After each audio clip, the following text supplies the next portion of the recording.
નમસ્કાર મિત્રો, આજે આપણે મૂડી બજેટ પદ્ધતિનો ફરી એક દાખલાની ગણતરી કરીએ છીએ. રેના કંપની લિમિટેડ દાખલા નંબર 18. આ એક નવી પદ્ધતિ મુજબનો આપણે દાખલાની ગણતરી કરવાની છે. મિત્રો, આ દાખલો ઉત્તર ગુજરાત યુનિવર્સિટી 2023 ની અંદર પૂછવામાં આવેલો હતો અને સૌરાષ્ટ્ર યુનિવર્સિટીમાં 2011 ની અંદર પૂછવામાં આવેલો હતો. એટલે સરખી રકમ સાથે આ દાખલો 2 વખત પૂછાયેલો છે યુનિવર્સિટીની પરીક્ષામાં. તો જેની આપણે આજ ગણતરી કરીએ છીએ. રેના કંપની હાલ જે કામ મજૂરો દ્વારા થાય છે તે કરવા માટે એક યંત્ર ખરીદવાની વિચારણા કરે છે. તે અંગે બે વિકલ્પ છે, યંત્ર એ અને યંત્ર બી. નીચેની માહિતી પરથી તમારે રોકાણ પરત મુદત તથા મૂળ રોકાણ પર વળતરનો દર શોધવાનો છે.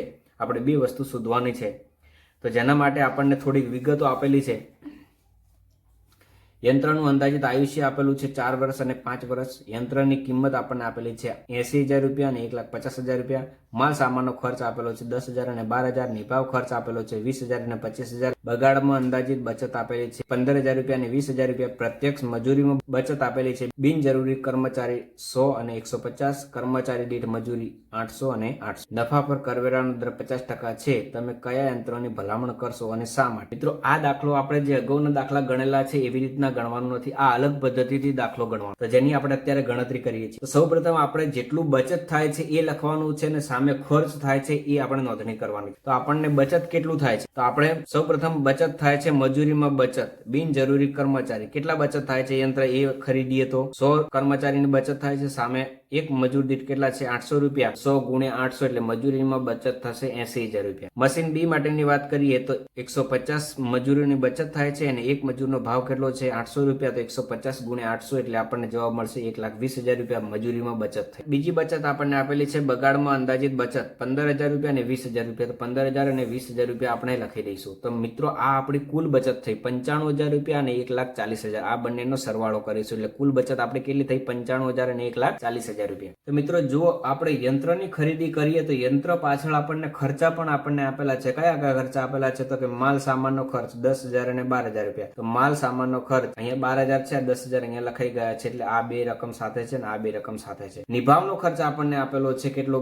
20,000 રૂપિયા અને 25,000 રૂપિયા. ઇન શોર્ટ કે આપણને કુલ ખર્ચ કેટલો થાય છે? 20,000 રૂપિયા અને 10,000 રૂપિયા. આ બંને ખર્ચ થાય છે. કુલ ખર્ચ આપણો કેટલો થશે? 30,000 રૂપિયા થશે. આ બે ખર્ચ આપણે ધ્યાનમાં લેવાના. અહીંયા કેટલા થાય છે? 12,000 અને 25,000 એટલે આપણને કુલ ખર્ચ થશે 37,000 રૂપિયા. તો કુલ ખર્ચો આપણું થયું છે 30,000 અને 37,000 રૂપિયા. હવે મિત્રો, ઘસારા પહેલાનો નફો મેળવવાનો છે. તો આ એ જવાબ છે, આ બી જવાબ છે. એ માઇનસ બી કરીશું એટલે આપણને ઘસારા પહેલાનો નફો મળશે 95,000 માઇનસ 30,000 એટલે આપણને 65,000 રૂપિયા મળશે. 1,40,000 માઇનસ 37,000 એટલે 1,03,000 રૂપિયા આપણને જવાબ મળશે ઘસારા પહેલાનો નફો. તેમાંથી આપણે ઘસારો બાદ કરીશું. તો ઘસારો કેટલો ગણવાનો છે? તો ઘસારાની આપણે ગણતરી કરવાની છે. ઘસારો બરાબર યંત્ર રોકાણ કિંમત માઇનસ ભંગાર કિંમત ભાગ્યા આયુષ્ય વર્ષ. યંત્રની કિંમત આપણને આપેલી છે 80,000 રૂપિયા. ભંગાર કિંમત આપેલી નથી એટલે 0. આયુષ્ય વર્ષ આપેલું છે 4 એટલે આપણે યંત્ર એ માટે ઘસારો મળશે 20,000 રૂપિયા. એવી રીતનું યંત્ર બી માટે કુલ રોકાણ કેટલું છે? 1,50,000 માઇનસ ભંગાર કિંમત 0 ભાગ્યા આયુષ્ય વર્ષ કેટલું છે? 5 એટલે આપણે યંત્ર બી નો ઘસારો મળશે 30,000 રૂપિયા. યંત્ર એ નું 20,000, બી નું 30,000 રૂપિયા. તો આપણે ઘસારા પહેલાના નફામાંથી ઘસારો બાદ કરીશું એટલે ઘસારા બાદનો નફો મળશે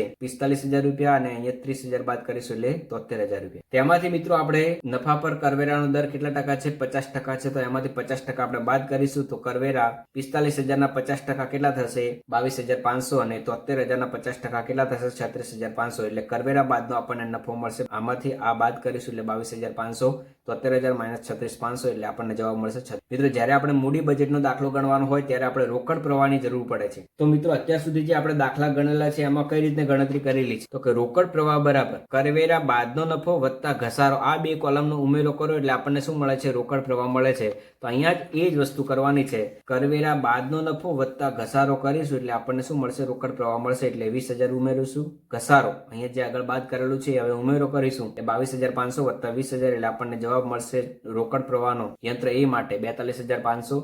અહીંયા યંત્ર બી માટે 36,500 વત્તા 30,000 એટલે 66,500 આપણને જવાબ મળશે રોકડ પ્રવાહનો યંત્ર બી નો. મિત્રો, આપણને હવે રોકડ પ્રવાહ મળી ગયો છે. આપણે ગણતરી શાની કરવાની છે? તો સૌપ્રથમ આપણે ગણતરી કરવાની છે રોકાણ પરત મુદ્દત શોધવાની છે. તો રોકાણ પરત મુદ્દત એ પદ્ધતિનું બીજું નામ છે પરત આપ સમય પણ કહેવામાં આવે છે. એનું એક સૂત્ર છે મિત્રો, કુલ રોકાણો ભાગ્યા રોકડ પ્રવાહ. એટલે કુલ રોકાણ આપણા કેટલા છે? 80,000 રૂપિયા યંત્ર એ માટે. તો યંત્ર એ ના 80,000 રૂપિયા ભાગ્યા રોકડ પ્રવાહ કેટલું મળે? 42,500 એટલે આપણને જવાબ મળશે 1.88 વર્ષ. યંત્ર બી માટે કુલ રોકાણો કેટલા છે 1,50,000 ભાગ્યા રોકડ પ્રવાહ કેટલો આવ્યો છે 66,500, એટલે આપણને જવાબ મળશે યંત્ર બી નું રોકાણ પર સમય 2.26 વર્ષ. મિત્રો આ પદ્ધતિએ જો જોવા જઈએ તો આપણે યંત્ર એ ની ખરીદી કરવી જોઈએ, કારણ કે આપણને 1.88 વર્ષમાં એટલે કે યંત્ર બી કરતા યંત્ર એ ની અંદર વહેલા નાણાં પરત મળી જાય. બીજા નંબરમાં મિત્રો આપણે ગણતરી કરવાની છે મૂળ રોકાણ પર વળતરનો દર શોધવાનો છે. તો મૂળ રોકાણ પર વળતરનો દર બરાબર સરેરાશ નફો ભાગ્યા મૂળ રોકાણ ગુણ્યા 100. યંત્ર એ માટે સરેરાશ નફો આપણને કેટલો મળ્યો છે કરવેરા બાદનો કુલ નફો 22,500 ભાગ્યા મૂળ રોકાણો કેટલા છે 80,000. 22,500 ભાગ્યા 80,000 ગુણ્યા 100 એટલે આપણને યંત્ર એ નું મૂળ રોકાણ પર વળતરનો દર મળશે 28.125%. યંત્ર બી ની ગણતરી કરીએ તો સરેરાશ નફો આપણને કેટલો મળેલો છે 36,500 ભાગ્યા મૂળ રોકાણો કેટલા છે 1,50,000 ગુણ્યા 100. યંત્ર બી માટેનું મૂળ રોકાણ પર વળતરનો દર મળશે 24.33%. તો મિત્રો આ પદ્ધતિએ જો જોવા જઈએ તો જેનો વળતરનો દર વધારે હોય એની આપણે ખરીદી કરવી જોઈએ. તો આપણે કયા યંત્રની ખરીદી કરશું? યંત્ર એ ની આપણે ખરીદી કરીશું, કારણ કે યંત્ર બી કરતા યંત્ર એ માં વળતરનો દર વધારે છે. તો મિત્રો આ વિડીયો તમને સારો લાગે તો વિડીયોને લાઈક કરો, શેર કરો અને ચેનલને સબસ્ક્રાઇબ કરો. Thank you.